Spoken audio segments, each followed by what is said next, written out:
5 tips for money management in college. Tip number 1, earn some extra cash. Look for a part-time job on or off campus that offers flexible hours so you can earn some cash while earning your degree. Tip number 2, budget.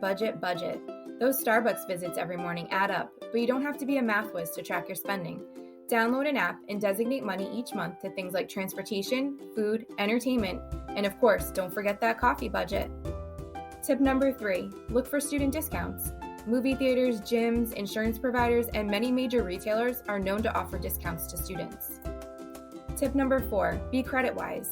Having a credit card with a low spending limit is a great idea for emergencies, but remember, don't spend what you don't have.